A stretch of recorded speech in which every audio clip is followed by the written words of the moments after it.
서울대학교 김태유 교수님께서 4차 산업혁명과 패권의 기밀 주제로 발표를 해주시겠습니다. 큰 박수 부탁드립니다.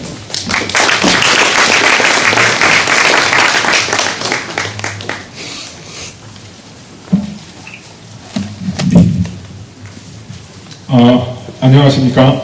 제가 방금 소개받은 김태유입니다.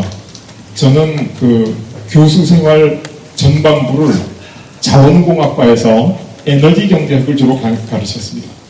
그리고 교수생활 후반부를 산업공학과에서 산업혁명을 연구했습니다. 그래서 요즘 4차 산업혁명이 시대의 화두로 떠오르면서 제가 했던 연구의 연장선상에서 오늘 4차 산업혁명에 대해서 말씀드릴까 그렇게 생각합니다. 4차 산업혁명과 패권의 비밀. 패권의 비밀이라는 제목은 제가 4차 산업혁명을 연구하면서 쓴 가장 주력 저서의 제목에 해당합니다. 왜 4차 산업혁명이 패권의 비밀이 되는지 여러분들이 아마 곧 이해하시게 되지 않을까 그렇게 생각됩니다. 우리가 하는 4차 산업혁명, 인공지능, 이 모든 것이 무엇을 하기 위해서 하는 것인가? 우리가 선진국으로 가기 위해서 하는 겁니다. 그래서 선진국은 어떤 모습을 하고 있나? 이런 모습을 하고 있죠. 저 선진국 곳곳에 인공지능이 숨어 있다는 사실 여러분 잘 아시겠죠? 그런데 과연 선진국 국민은 행복한가? 여러분이 열심히 연구하시는데 많은 사람들이 혹은 우리 사회에서 정책을 결정하는 사람들이 선진국으로 가는 게 행복으로 가는 길인가? 라는 의문을 갖고 있습니다. 여기에 대해서 대답되지 않는 한 우리 4차 산업혁명도 인공지능도 성공하기 어렵다고 생각합니다. 자, 그러면 한번 훑어보면 행복을 측정하는 지수에는 두 가지가 있습니다. 하나는 주관적인 행복, 또 하나는 객관적인 행복을 측정하는 지수입니다. 주관적인 행복을 측정하는 지수의 대표적인 것이 영국의 신경제재단에서 개발한 해피 플래닛 인덱스 이런 지수가 있는데 이 주관적인 지수죠. 삶에 대한 만족도, 기대 수명, 그 다음에 생태 지수, 환경 지수 이런 걸 넣어서 만든 지표입니다.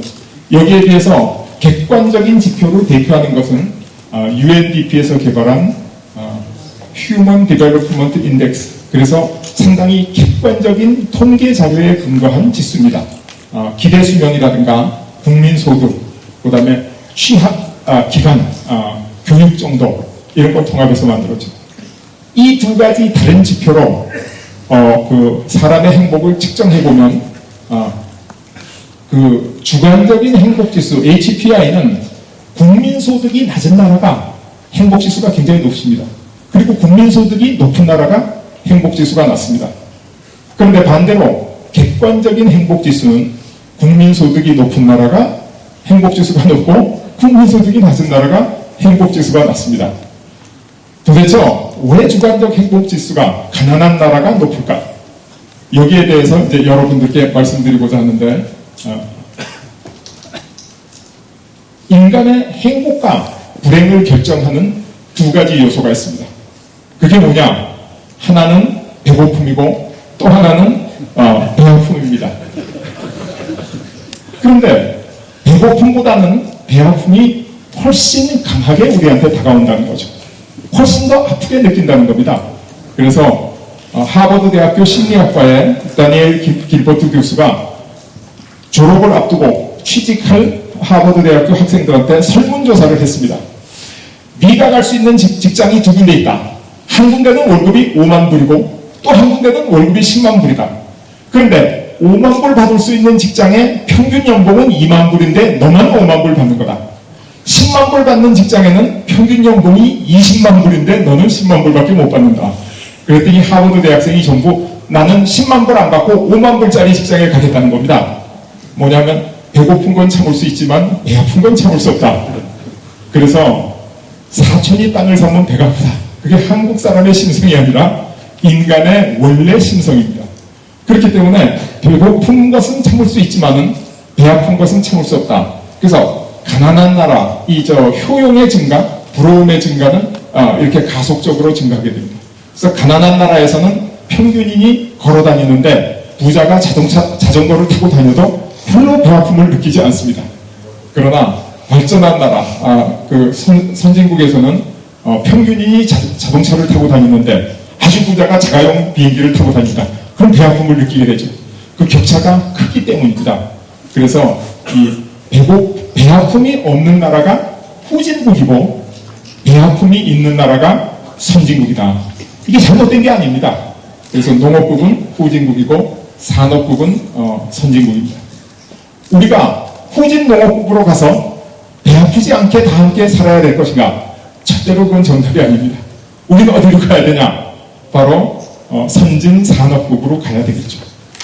여러분 보도에 보셨겠지만 국민소득 1000불이 채 안 되는 저 히말라야 산속에 부탄이라는 나라가 세계에서 가장 행복한 나라다. 이렇게 아주 대서특필이 된 적이 있죠.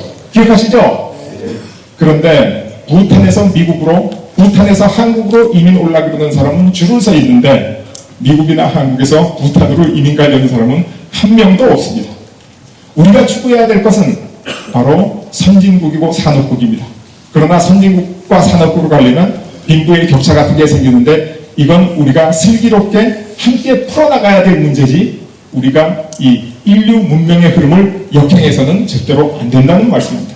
자, 그러면 산업사회는 왜 그렇게 가속적으로 발전하는가? 인간의 노동력을 화석에너지의 사용으로 바꾸고 수공업을 기계공업, 그 다음에 우리 한계선상의 삶을 풍요와 번영으로 만든 이 엄청난 인류 문명 사상의 대혁신, 이게 바로 산업혁명이죠. 그런데 많은 사람들이 1차, 2차, 3차, 4차 이렇게 보니까 이게 도대체 뭔가 좀 이렇게 혼동스러워하는데 과거의 농업사회를 현대 산업사회로 바꾸는 대혁신이 산업혁명입니다. 그런데 산업혁명의 기간이 굉장히 오래 걸립니다. 약 150년 걸렸습니다. 그래서 너무 기니까 학자들이 산업혁명의 전반부를 1차 산업혁명, 후반부를 2차 산업혁명 이렇게 부른 거지 그게 두부 못 잘리듯이 잘라지는 건 절대로 아니다 하는 걸 여러분들이 아셨으면 좋겠고, 또 현대 산업사회를 미래 지식기반 사회로 바꿔줄 대혁신, 그 지식산업혁명입니다. 그런데 그것도 오래 걸리기 때문에 전반부를 3차, 후반부를 4차 이렇게 부르면 됩니다. 그러나 우리 모든 사람이 4차 산업혁명이 너무 우리 사회에 잘 알려져 있기 때문에 첫 번째 산업혁명을 1차 산업혁명, 두 번째 산업혁명을 4차 산업혁명 이렇게 불러도 큰 문제는 없으니까 그냥 4차 산업혁명이라고 부르도록 하겠습니다. 산업혁명이 일어나기 전에 농업사회에서는 성장이 점점 감속하게 됩니다. 추가적인 노력에 대한 보상이 점점 줄어들죠. 그러니까 사람들이 열심히 일할 인센티브가 없습니다. 그러나 산업사회에서는 추가적인 노력에 대한 보상이 점점 커지기 때문에 열심히 일할 인센티브가 있죠. 그래서 모든 산업사회는 잘 사는 부유한 사회고 모든 농업사회는 가난할 수밖에 없는 게 이러한 인센티브 시스템에 의한 것이다. 그래서 세계에서 제일 먼저 산업혁명을 일으킨 영국의 경제성장 그래프 가속하고 있죠. OECD 국가 중에 잘 사는 20개국의 경제성장 그래프 가속하고 있습니다. 그래서 현대 산업사회의 가장 기본적인 원칙은 경제성장은 가속한다. 가속하면 가속할수록 빈부의 격차는 발생할 수 있다. 그리고 배아픔이 생길 수 있다. 그러나 이것은 부익부 빈익빈은 아닙니다. 부익부지만은 빈익빈은 없습니다. 그래서 가난한 사람은 절대로 더 가난해지지 않는다. 그래서 저는 이 가속하는 현상을 양극화가 아니라 단극화다 이렇게 부르고 있죠. 이 가속하는 현상은 현대 모든 그 경제 그래프로 다 증명이 되고 있습니다. 농업사회에서 왜 이렇게 수천 년 동안 경제가 성장하지 못했는가? 식량 생산량이 산술급수적으로 증가하기 때문에 인구 증가가 막혀서 먹을 게 없어서 더 이상 성장할 수 없습니다. 그래서 2000년간 1인당 소득은 늘어나지 않고 인구도 늘어나지 않았습니다. 그런데 산업혁명이 일어나고 나서 감속하던 식량 생산, 감속하던 소득이 가속하게 바뀌니까 인구가 제한 없이 늘어나게 된 거죠. 산업혁명 전과 현대를 비교하면, 산업혁명 후를 비교하면 인구가 약 7억 명에서 70억까지 10배 늘었습니다. 세계 평균의 소득이 약 10배 늘었습니다. 합쳐서 생산은 100배 이상 늘어난 거죠. 엄청난 번영입니다. 산업혁명 전에. 그래서 산업혁명 전에는 인류의 평균 수명이 40세를 넘은 지역이 없었습니다. 만약 산업혁명이 없었건들 저를 포함해서 이 자리에 있지 못할 사람들이 대다수 있다는 말이죠. 그래서 산업혁명은 인류 문명의 대단한 축복입니다. 그런데 산업혁명이 과연 어떻게 왔느냐? 우리가 산업혁명이 어떻게 왔는지 알아야지 4차 산업혁명이 어떻게 올지를 알지 않겠어요? 산업혁명이 처음 온 영국, 이 나라는 비가 많이 와서 양을 많이 키워서 양털을 수출하였는데 양털 수출해서 잘 살 수가 없었어요. 그래서 기업과 정부가 머리를 맞대고 우리가 잘 사는 방법이 뭐냐? 우리 양털 수출하지 말고 제품을 만들어서 수출하자. 그래서 양모 수출 금지법을 만들었습니다. 그래서 실도 뽑고 천도 짜고 수출했는데 여전히 그렇게 잘 살지 못해요. 그래서 다시 법을 만들었습니다. 무슨 법을 만들었냐? 반제품 수출 금지법. 왜냐하면 모든 상품의 부가가치는 최종 제품 하에서 나오기 때문에 영국에서 나오는 모든 양털로 아주 제품을 만들어서 수출하자. 그래서 영국이 유럽의 변방에 못 사는 나라였는데 어느 정도 조금 잘 사는 나라로 발돋움하기 시작했습니다. 왜? 양모 기술이 생겼으니까. 그런데 이때 인도가 식민지로 편입되면서 인도에서 면직물이 물밀듯이 밀려오기 시작했습니다. 영국의 기업가들이 기업을 할 수가 없었어요. 왜? 사람들이 모직물 옷을 안 입고 아주 보들보들하고 입기 편리한 면직물 옷을 입으니까. 그래서 영국에서는 안 되겠다. 영국 기업을 살려야 되겠다. 영국 기술을 살려야 되겠다. 그래서 인도에서 들어오는 캘리코 면직물 수입 금지법을 만듭니다. 근데 수입 금지한다고 금지가 됩니까? 그걸 캘리코 열풍이라고 부를 만큼 사람들이 좋아했죠. 그러니까 밀수가 되기 시작해서 수입 금지가 하나도 안 됐습니다. 그래서 1721년 대영제국 의회는 역사적인 법을 만듭니다. 무슨 법인지 아세요? 캘리코 착용금지법. 이게 말이 됩니까? 캘리코 인도산 면직물 옷을 입은 사람이 있으면 경찰이 그 자리에서 옷을 찢어서 벗기고 데리고 가서 벌을 줬다는 겁니다. 우리나라가 1960년대 일제 테레비 수입 금지했을 때도 일제 테레비 시청 금지한 적은 없죠. 미제 자동차 수입 금지했을 때도 미제 자동차 탑승 금지한 적은 없죠. 영국은 1721년 다 했습니다. 다 했어요. 국가가 기업과 기술을 보호하기 위해서 할 수 있는 모든 조치를 다 한 결과 인도에서 들어오는 면직물이 수입이 완전히 근절되고 인도의 수직, 손으로 짜는 면직물 산업이 쇠퇴하면서 영국 내에서 새로 일어난 면직물 산업, 그게 바로 산업혁명의 시작입니다. 그래서 산업혁명이 직물혁명이 있는 겁니다. 무슨 말인지 알겠어요? 기업가 여러분들은, 기술자 여러분들은 열심히 해야 됩니다. 그러나 그것만으로는 혁명은 일어나지 않습니다. 혁명은 누가 일으키는 거냐? 국가가 일으키는 겁니다. 그래서 국가가 정책적으로 일으키는 거죠. 그래서 섬유산업이 많이 생겼는데 기계를 돌릴 동력이 필요했죠. 그래서 프랑스의 드니 파팽이라는 사람이 개발한 그 증기기관을 영국으로 갖고 와서 뉴커먼이라는 사람이 뉴커먼 기관을 만들었는데 효율이 굉장히 낮았어요. 그런데 뉴커먼 기관을 수리하던 제임스 와트가 가만히 보니까 이걸 조금만 바꾸면 석탄을 반만 떼도 힘이 2배 이상 나온다. 그랬더니 옆에 듣던 사람이 라벅이라는 사람이 야 그거 돈 내겠다. 내가 돈 낼 테니까 한번 기업을 해보자. 그래서 벤처기업을 차렸습니다. 증기기관 회사죠. 여러분 요즘 벤처기업의 성공 확률이 몇 프로입니까? 그 당시에도 굉장히 힘들었습니다. 쫄딱 망했어요. 그래가지고 빚더미에 올라앉았습니다. 그런데 또 제임스 와트가 중년에 부인이 작고를 했어요. 그래서 중년 무전, 중년 상처, 그러면 결론이 인생 지옥 이렇게 나온다면서요. 그래서 야사에 의하면 제임스 와트가 야반 도주를 하다가 빚쟁이한테 잡혀왔다는 설도 있고 우울증에 걸려서 자살을 시도했다는 얘기도 있는데 매튜 볼튼이라는 걸출한 사업가가 보니까 제임스 와트의 증기기관 이건 한 번 성공만 하면 이건 돈을 버는 정도가 아니다. 이건 세상을 바꾼다. 그래서 제임스 와트를 스카우트 해가지고 증기기관 회사를 다시 살리기 시작했습니다. 그런데 문제가 생겼어요. 빚진 건 갚으면 돼요. 돈은 매튜 볼튼도 많아. 돈 벌면 되는데 문제는 특허 만료 기간이 6, 7년 정도밖에 안 남은 거예요.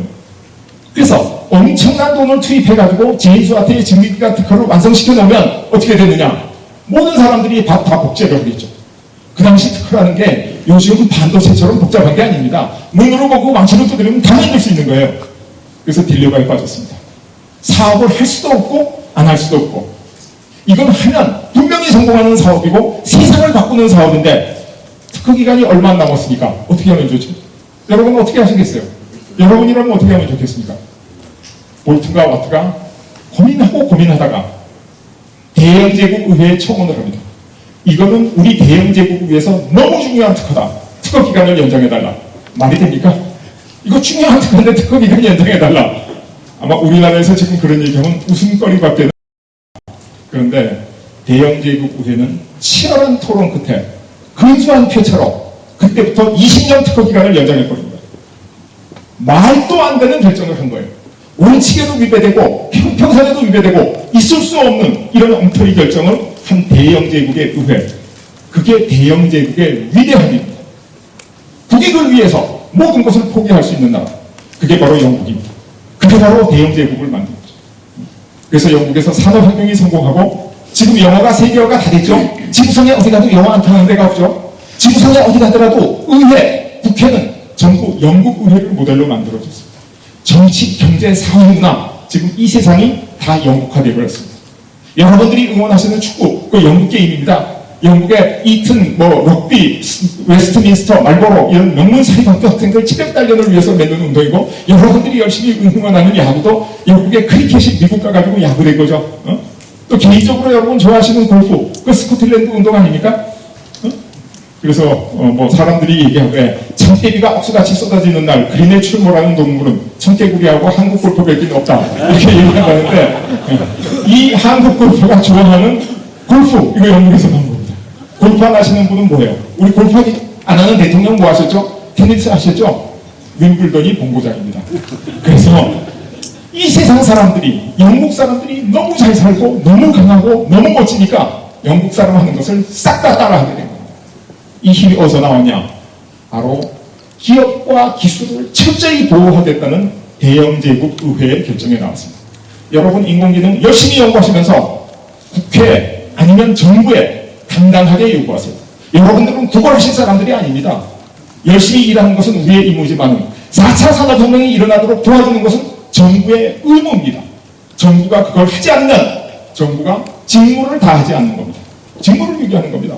지금까지 있었던 모든 선진국 그랬습니다. 영국만 그랬냐? 미국도 그랬습니다. 근데 영국은 250배 이상의 효율을 올렸죠. 엄청나게 발전했습니다. 예. 그런데 미국, 여러분 지금 미국하고 카나다가 다른 나라에서 뭐 문제가 있습니까?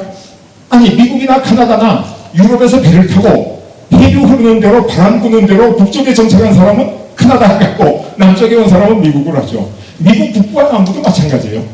같은 민족도 아니에요. 각각 다른 나라 사람들이 배 타고 와서 따로따로 정착한 겁니다. 그런데 남북전쟁을 통해서 18세부터 42살까지 젊은 남성 60만 명의 목숨을 잃어가면서 북부가 남부를 쳐서 통일합니다. 미국이 통일해야 될 이유는 없습니다.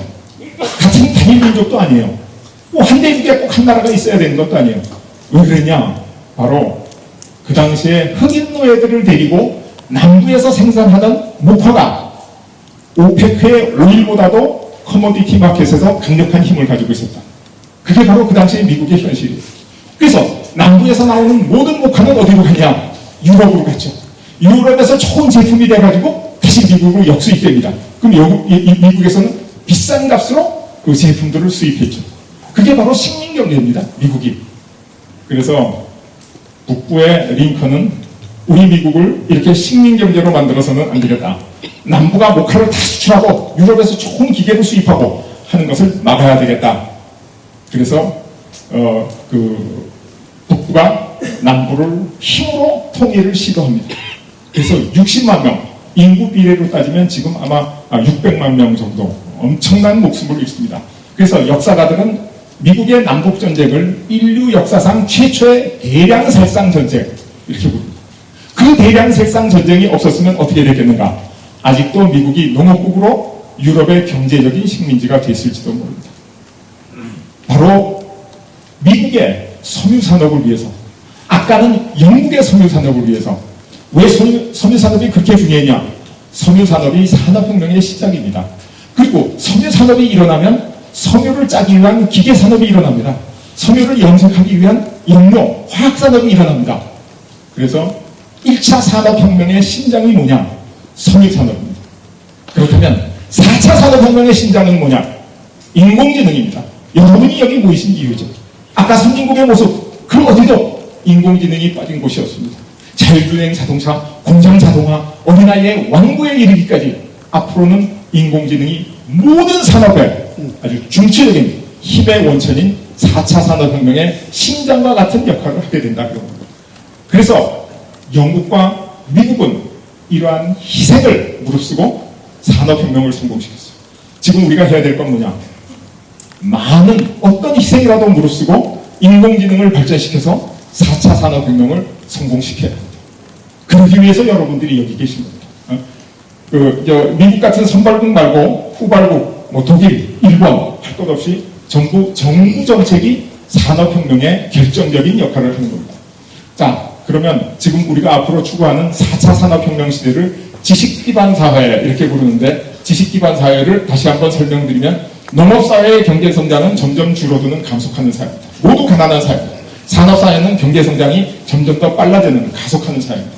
지식기반 사회는 산업사회보다 더 빨리 가속하는 사회입니다.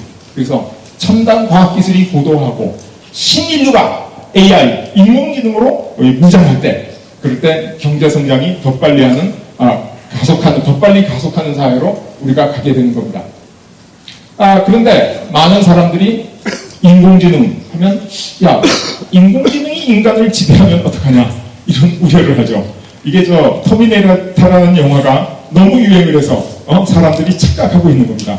터미네이터 영화 다 보셨죠? 저도 TV에서 재방송하는 게 나오면 계속 또 봅니다. 하도 재밌으니까. 그래서 터미네이터의 스카이넷이 인간을 지배하게 된다. 이거는 절대로 일어나지 않을 재미있는 소설입니다. 그래서 인공지능과 로봇가 인간의 능력을 넘어설 특이점, 싱귤레리티가 온다라는 사실을 제일 먼저 주장한 사람이 레이 커즈와일이죠. 근데 이 사람도 인공지능이 인간을 절대로 불행하게 만들지 않으니까 걱정할 필요가 없다. 이렇게 주장을 했습니다. 여러분, 아까 또 여러분 보셨지만은 이세돌 선수가 알파고와 바둑을 떴을 때 사람들이 상당한 충격을 받았죠. 이제 사람이, 그것도 대한민국 최고의 천재가 인공지능하고 바둑 떠서 지는구나. 저건 놀랄 일이 아닙니다. 아마 세월이 흐르고 나면 사람들이 생각하기에 자동차가 처음 나왔을 때 자동차가 사람보다 빨리 달리는데 그 정도로 기억하고 넘어갈지 몰라요. 인공지능 기계가 크고 발전시키고 그러면 사람보다 지적인 능력을 뛰어날 수 있죠. 그건 새로운 일이 아닙니다. 사람이 자동차하고 달리기 경주하는 사람 있어요? 없잖아요. 그걸 왜 해요? 자동차 운전할 생각을 해야죠. 그래서 우리가 추구해야 될 것은 인공지능을 어떻게 활용하고 이용할 것인가라고 생각해야지, 인간과 인공지능은 경쟁 대상이 아닙니다. 사람과 자동차의 달리기 경주나 마찬가지다. 이렇게 말씀드릴 수가 있죠. 그런데 인공지능이 들어오면 사고는 없느냐, 로봇가 들어오면 없느냐? 있습니다. 많이 있을 수 있습니다. 그런데 사고가 있다 그래서 우리가 인공지능이나 로봇을 거부해야 될 것이냐? 그래요? 여러분, 제가 이제 수업 시간에 학생들한테 지금 새로운 4차 산업혁명 시대에 신기술이 있는데 이 기술이 들어오면 1년에 5,000명씩 사고로 죽는다. 이 기술을 우리가 들어야 될 것이냐 말아야 될 것이냐 물으면 학생들 전부 그런 기술은 들어오면 안 됩니다. 이렇게 얘기를 하죠. 우리가 꼭 4차 산업혁명 기술이라고는 할 수 없지만은 1년에 사고로 5,000명을 죽이는 기술이 우리한테 이미 들어와 있습니다. 그게 뭔지 아세요? 자동차입니다. 우리나라에서 1년에 자동차 사고로 5,000명이 죽습니다. 얼마 전까지 6,000명 죽었는데 지금 5,000명 이하로 조금 떨어졌어요. 그러면 자동차를 싹 없애면 5,000명의 무고한 목숨을 구할 수 있겠죠? 아마 병원 못 가서 죽는 사람이 5만 명은 훌쩍 넘을 겁니다. 우리가 과거로 돌아갈 수 없는 거예요. 미래로 가야 돼요. 그래서 우리가 이 사고 이런 위험 때문에 미래로 가는 것을 거부하는 것은 역사를 거꾸로 퇴행하는 아주 잘못된 판단입니다. 그래서 우리는 인공지능과 로봇을 빨리 도입하고 미래로 가야 된다. 그럼 1년에 5,000명씩 무고한 목숨을 잃는 교통사고를 획기적으로 줄이는 방법이 뭐냐? 자율주행 자동차가 들어오면 500명 이하로 획기적으로 줄일 수 있습니다. 그 외에는 다른 방법이 없습니다. 그래서 현대 과학기술이 가지고 있는 여러 가지 부작용도 있고 문제점도 있고 사고도 있지만 그 해결책은 4차 산업혁명 속에 다 있지, 우리가 역사를 거꾸로 거슬러 올라가서 해결할 수는 절대로 없다라는 말씀을 여러분들께 드립니다. 그 다음 또 사람들이 많이 얘기하는 게 인공지능과 로봇가 들어오면 직업이 없어진다는 거예요. 그럴싸한 얘기죠. 그래서 제가 학생들한테 설명하게 1513년인가요? 16년인가? 토마스 무어라는 사람이 유토피아, 이상향이라는 책을 썼는데 그 책에 보면 유토피아에 가면 아침에 3시간 일하고 점심 먹고 한숨 푹 자고 오후에 3시간 일해서 하루 6시간 일해서 먹고 살 거리를 충분히 생산하는 나라가 유토피아다. 이렇게 써 있어요. 여러분 지금 우리 거의 유토피아에 와 있죠? 그죠? 하루에 6시간 정도 일하시죠? 실제로 열심히 일하는 건. 그리고 먹고 살 거 충분히 생산하지 않습니까? 왜 그러냐? 토마스 무어가 저 책을 쓸 당시에는 인간이 하루에 휴일의 개념 없이 12시간씩 노동할 때입니다. 12시간씩 노동하는 사람이 6시간 노동해서 더 잘 먹고 더 잘 살면 그게 바로 천국이죠. 이상향이죠. 그래서 우리가 가야 될 이상향은 뭐냐? 저는 주 6일 근무제에서 사회생활을 시작해서 주 5일 근무제로 해서 은퇴를 하는데 여기 계신 젊은 분들 우리 곧 주 4일 근무제로 갑니다. 지금 유럽의 일부는 주 4일 근무제로 갔죠. 아마 여러분들 젊은 분들이 은퇴하시기 전에 주 3일 근무제로 가실 겁니다. 우리 인간은 일하기 위해서 태어난 게 아니에요. 행복하기 위해서 태어났어요. 그죠? 주 7일 중에 반 이상이라는 건 행복한 게 아닙니다. 반 이하를 일해야죠. 그래서 일주일에 주 3일 근무제로 가려면 어떻게 해야 되죠? 더러운 일, 위험한 일, 하기 싫은 일, 지루한 일 이거 인공지능하고 로봇한테 다 시키면 그러면 우리 3일 근무제로 잘 살 수 있습니다. 우리가 우리의 유토피아로 가는 길, 그 유일한 방법은 인공지능과 로봇으로 사람의 일을 대체하는 방법밖에는 없다. 그래서 우리의 유토피아로 가자. 빨리 인공지능과 이 로봇을 도입하자 하는 게 이제 제 주장입니다. 그런데 실제로 과거 산업혁명 때 러다이트 운동이라는 게 있어요. 기계 파괴 운동이죠. 새로운 기계 하나 갖다 놓으면 노동자 100명이 해고됩니다. 그럼 노동자들이 밤에 가서 기계를 부숴요. 그래서 영국에서는 저게 엄청난 사회 문제가 됐었습니다. 그런데 어쨌든 대영 제국은 러다이트 운동을 극복하고 산업혁명을 성공시킨 결과 어떻게 됐냐?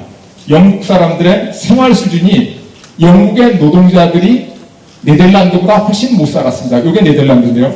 그리고 이 네덜란드보다 영국이 못 살았죠. 산업혁명이 일어나고 영국 노동자들의 실질 임금이 네덜란드의 2배, 다른 중국, 인도, 이태리의 4배 이상 올라갔습니다.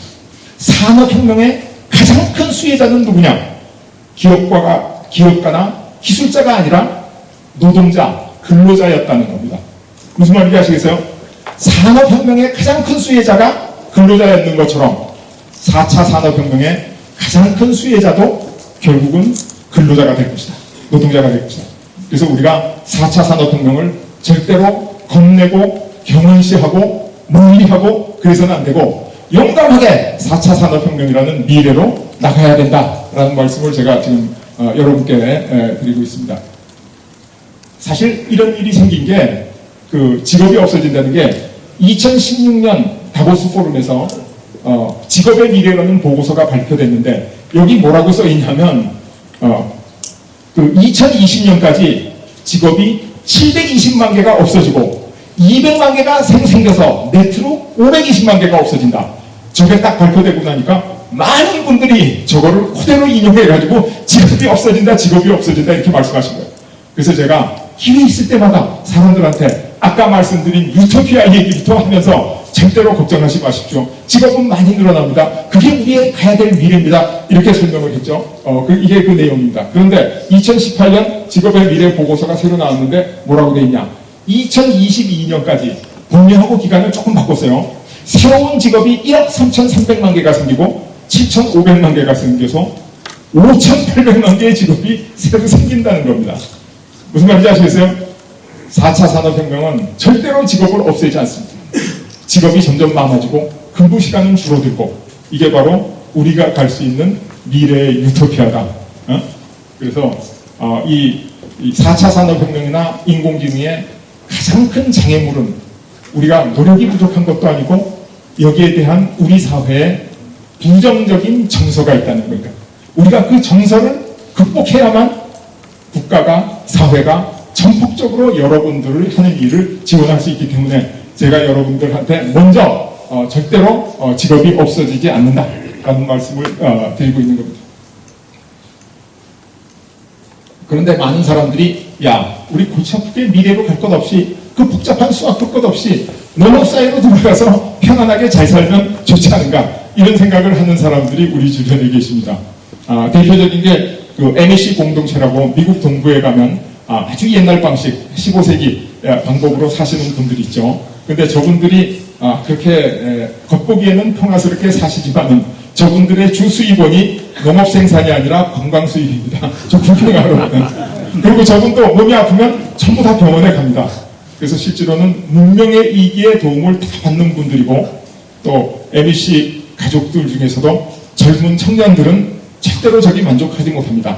밤 되면 도시로 갑니다. 그래서 신나게 놀다가 돌아온다. 그래서 저런 과거 농업사회로는 우리가 돌아갈 수 없다.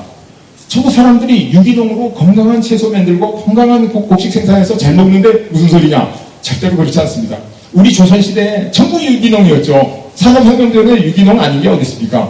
우리나라 국민들이 뼈빠지게 일해가지고 이 한반도의 지력 가지고는 2천만 동포가 하루 2끼 먹고 보릿고개에 굶을 정도밖에 되지 않습니다. 우리 지금 남북한 합쳐서 7천만, 8천만의 인구가 있는데 우리가 과거에 농업으로 돌아가는 것은 절대로 해답이 아니다.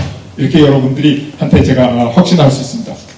또 자연주의자 중에 대표적으로 존경받는 사람이 스캇 리어링 교수죠. 저분은 펜실바니아 대학 교수를 하시다가 뜻한 바 있어서 메인주 산으로 들어가셔가지고 자기 삶의 3분의 1은 명상과 저술 작업을 하세요. 또 3분의 1은 열심히 노동해가지고 농사를 지으세요. 주로 메이플 시럽, 사탕 단풍, 거기서 그 즙을 뽑는 일을 했다 그래요. 그리고 나머지 3분의 1은 세계 각국을 돌아다니면서 자연주의가 얼마나 중요한지 강연을 하셨어요. 그런데 저 스캇 리어링을 비판하는 사람들은 아니 자연주의자가 제트기 타고 강의하러 보면 제트기에서 얼마나 많은 오염물질이 나오는지 아느냐? 진짜 자연주의자면 당나귀 타고 다니면서 강연을 해야지 왜 자동차 타고 제트기 타고 다니면서 강연을 하냐? 이렇게 그리고 저분은 그 강연료로 굉장히 수입이 많았어요. 그러니까 잘 살 수 있지. 모든 사람이 다 강연해서 스캇 리어링처럼 수입을 올릴 수 있느냐? 그래서 저건 현실적이 아니다. 이렇게 이제 얘기를 했죠. 그러나 뭐 거기에 대한 또 반론도 있었어요. 더구나 스캇 리어링은 아버지한테 1940년도에 100만 불 정도의 유산을 받았습니다. 돈이 있으면 산에 가서 무슨 짓은 못해? 이렇게 얘기를 하는데 또 스캇 리어링을 옹호하는 사람들은 그때 형제가 5명 있어가지고 한 5분의 1밖에 못 받았을 거다. 근데 5분의 1만 받아도 1940년대 100만 불은 지금 한 1000만 불 되니까 그것만 해도 많은 돈이다. 이렇게 얘기를 하는데 또 반대하는 사람은 아니야. 스캇 리어링이 이혼하고 30살이나 어린 헬렌 리어링하고 새로 결혼할 때 이혼 소송에서 그 돈 다 뺏겼을 거다. 이렇게 이제 논쟁이 오고 가고 있습니다. 그래서 뭐 제가 그 재미삼아 말씀드렸지만은 우리가 얘기하는 자연주의는 도시에 살면서 농촌의 전원주택을 일주일에 한 번 가서 즐기는 그런 자연주의가 돼서는 안 됩니다. 그거는 자연이 아니죠. 그래서 우리가 과거로 돌아갈 때는 없다. 우리 갈 땅은 미래 밖에는 없다라는 말씀을 이제 여러분한테 드립니다. 그래서 농업사회의 경제성장은 전부 감속하면서 성장합니다. 그런데 산업혁명이 일어나면 산업사회의 성장은 가속하기 시작합니다. 저 농업사회와 산업사회의 경제적 격차가 보이시죠? 저게 바로 행복과 불행의 차이입니다. 저게 바로 일본한테 우리가 식민지로 전락할 수밖에 없었던 이유이기도 합니다. 그래서 우리가 산업화에 뒤늦어서 아주 큰 고통을 겪고 마지막으로 우리가 산업화에 어느 정도 성공했는데 멀지 않아 2차 대공기, 4차 산업혁명이 도달하고 있다. 우리가 이 4차 산업혁명을 놓치면 이런 기회는 또다시 오지 않습니다. 그래서 오늘 4차 산업혁명과 AI 대한민국 이 자리에 계신 여러분들이 우리나라를 4차 산업혁명에 성공하는 나라로 만들어 주시지 않으면 안 된다. 그래서 이게 제가 4차 산업혁명에 관한 시리즈를 쓴 책들입니다. 그래서 이 하나하나는 뭐 시간 관계상 길게 말씀드릴 거는 수는 없고 여러분들이 기회가 있으면 참고해서 보셨으면 좋겠다. 이렇게 말씀드리는데 인간과 신이 만나서 첫 번째 청지 창조가 이루어졌다면 이게 바로 이 인류 문명의 시작이겠죠. 이제 인간이 인공지능을 만나서 두 번째 천지창조가 이루어질 만큼 획기적인 변화가 다가오고 있다. 그래서 아까 신성철 총장님 말씀하신 것처럼 우리 사회는 새로운 시대, 새로운 문명으로 진입하고 있고 그 중심에 여러분들이 계십니다. 그래서 제가 국가정책이 굉장히 중요하다라고 얘기를 한 것은 여러분들은 여러분이 맡은 바 소임을 다하고 열심히 일하시겠지만은 국가와 사회에 당당하게 요구할 권리가 있다. 그게 바로 산업혁명의 본질이다. 그래서 국가와 사회는 여러분들을 도와줄 의무가 있습니다. 그래서 여러분들이 세금을 내가지고 100만 명의 공무원에 공급을 주고 있는 거 아니겠습니까? 그래서 새로운 천지창조, 새 시대에 우리가 앞서가서 행복한 미래를 후손들한테 물려줘야 되겠는데 이것은 여러분들이 해주시지 않으면 아무도 해주지 않습니다. 여러분 한 사람만들이 내가 해야 되겠다. 내가 하는 내 생업에 전념할 뿐더러 내가 국가에, 정부에 당당하게 요구하겠다. 왜? 나라의 주인은 국민이니까. 그래서 우리나라의 대한민국이 행복하고 영광스러운 조국을 만들어서 우리 후손들한테 물려주기를 기대하면서 오늘 강의를 마치도록 하겠습니다. 대단히 감사합니다.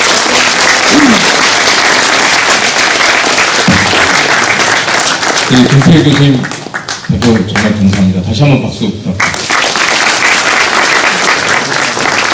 여러분 태권의 비밀에 대한 단초를 좀 찾으셨습니까?